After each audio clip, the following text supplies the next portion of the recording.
What if I told you guys that there was a possibility that next season the New York Knicks have a big three of Chris Paul, LaMelo Ball, and Carmelo Anthony? But not only just a big three, it's possibly a big four with RJ Barrett taking steps forward. While Barrett still has a long way to go, he shows a ton of potential. And while the New York Knicks, let's just say the Knicks might be in perfect position to draft LaMelo Ball when the draft finally does roll around.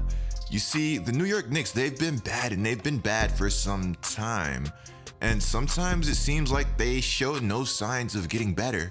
They've tried big name hires, they've had big name players. Even when things break right for New York, sometimes tragedy happens.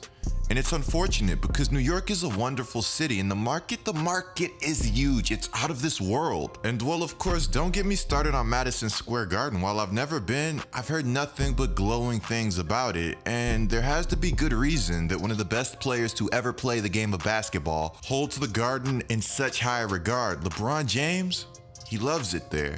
The electricity is special. The crowd, the environment, it's irreplaceable. When the Knicks had Melo, it was lit. They weren't the best team in the world, but it was fun. It was good for the league, and it was good for the game of basketball. You can argue what they gave up and this and that. And as for a Melo return, while he's not in his prime anymore, he's still a really good player. And so while calling this group a big three, a big four is really far-fetched, let me have my fun.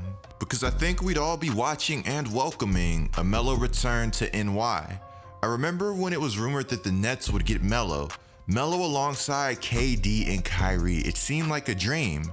And to top things off, this would all go down in Brooklyn. I mean, you'd have to be kidding me, right? Well, I guess they were, because the rumors, maybe there was truth to them, but they didn't come to fruition. Recently, the Nets becoming good again sparked a culture rebirth. I guess you can say these things, they kind of went hand in hand. This rebirth, it would attract stars, the biggest of them, Kevin Durant and Kyrie Irving. The Nets have had a very up and down season, and somehow it seems like there is already trouble in paradise.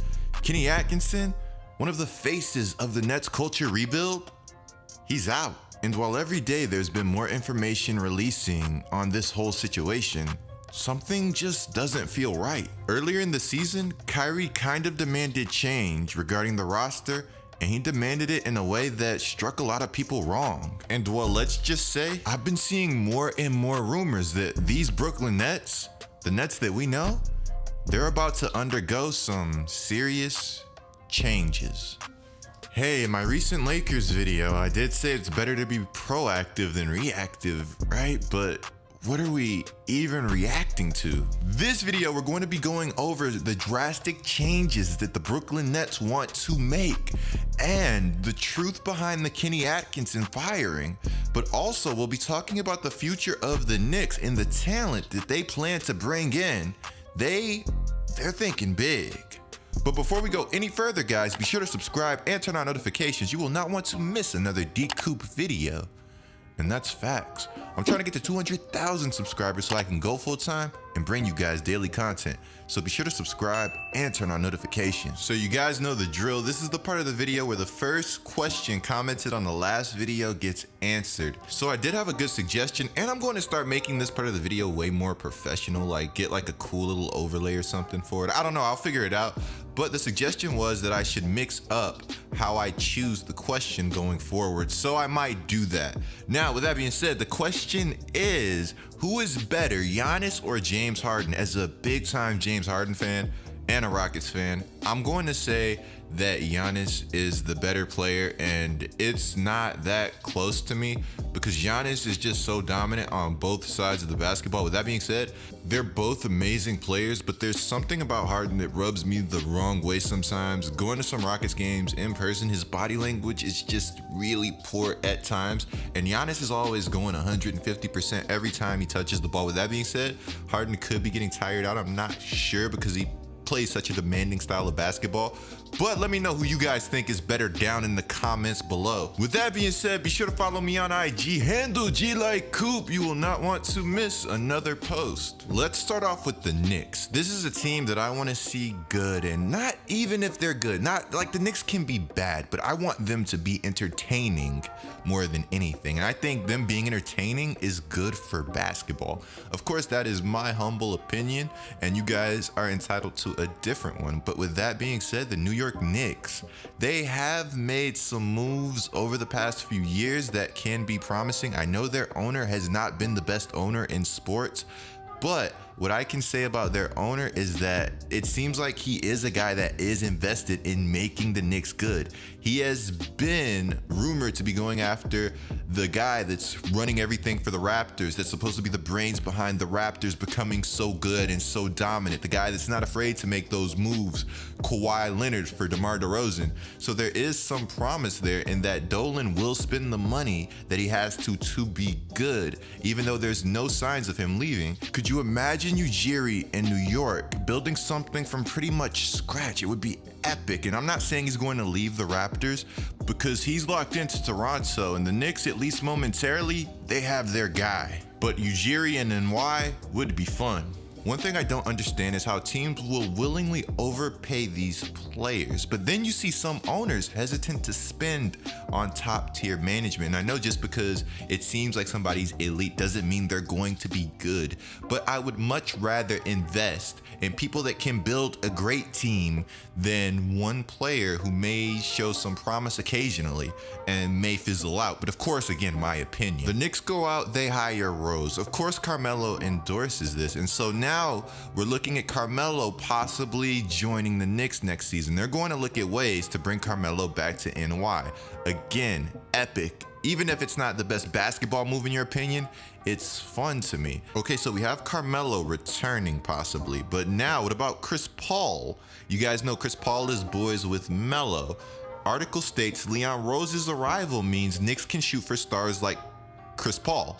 And of course, the Knicks have been doing their digging on Chris Paul, getting some background information to possibly go after him this offseason. So you guys know Pelinka also an agent now running things. Do you think Rose can have the type of effect that Pelinka is having over there in Los Angeles? Or do you even think that Pelinka is responsible for the moves the Lakers have made? Now we get the preliminary stuff out of the way. Now we're starting to look at LaMelo Ball.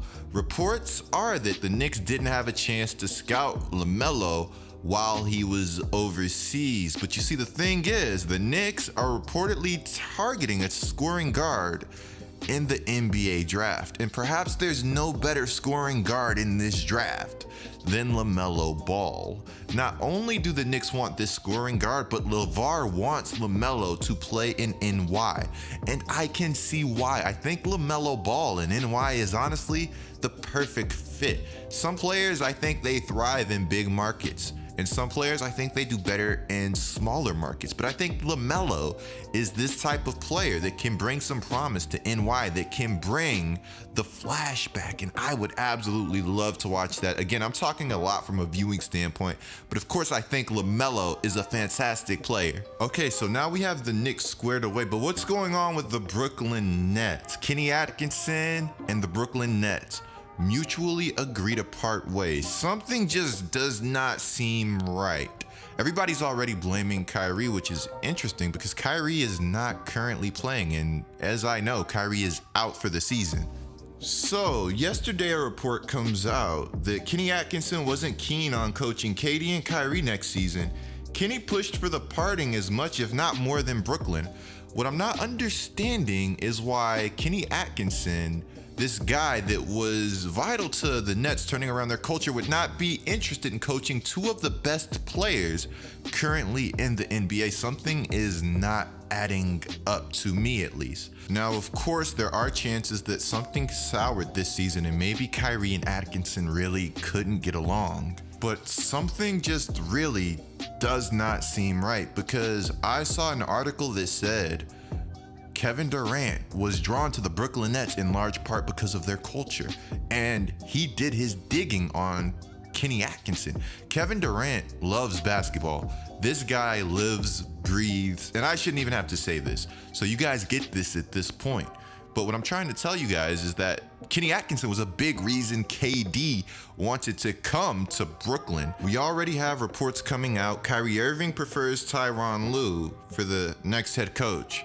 What? That's kind of fast, right? Like, how is there already a coach in mind? Now, I don't want this to get slept on. Kyrie is one of my favorite players in the entire NBA, easily top 5. I love to watch Kyrie play basketball. But again, this whole Brooklyn Nets situation, it's somewhat surreal to me. And in the Nets' first game today, they did win, which is very good. They beat a Chicago Bulls team that may not be the best, but they can be competitive at times.